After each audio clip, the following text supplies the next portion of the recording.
আসসালামু আলাইকুম এভরিওয়ান।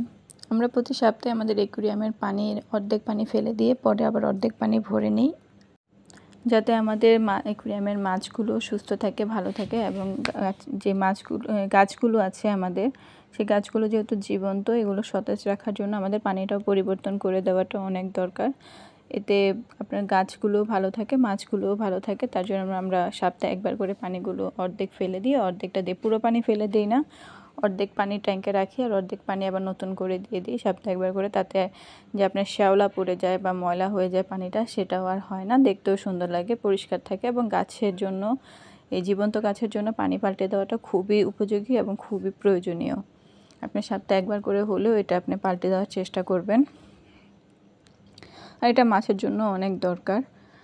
তো দেখতেই পাচ্ছেন আমাদের এই যে পানিটা পাল্টে দেওয়ার কারণে এখন আরও বেশি সুন্দর লাগছে। আর এখন হচ্ছে আমাদের এখানে কিছু মাছের বেবি হবে, তো এই মাছগুলো এখন আমরা সরিয়ে নেব, তার জন্য দেখাচ্ছিলাম। তাই বাবাকে যে এটা সরিয়ে নাও। এখন এখান থেকে 4-5টা বাচ্চা হবে, 4টা মনে হয় হবে।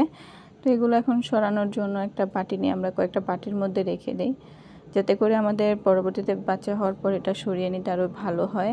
কারণ এখানে বাচ্চা হয়ে গেলে তার ছোট ছোট, যেহেতু অনেক ছোট বাচ্চা হয়, এখান থেকে আমাদের সরিয়ে আর নিতে পারি না। তা এরকম আমাদের অনেকবার বাচ্চা হয়ে গেছে ট্যাঙ্কের মধ্যে, অ্যাকুয়ারিয়ামের ভিতরে, তো ওখান থেকে আমরা আর বাচ্চাগুলো উঠাতে পারি নাই। তো আমাদের কিছুদিন আগে একটু বাটির মধ্যে রেখে দিই, তাহলে আমাদের নিতে সুবিধা হয়।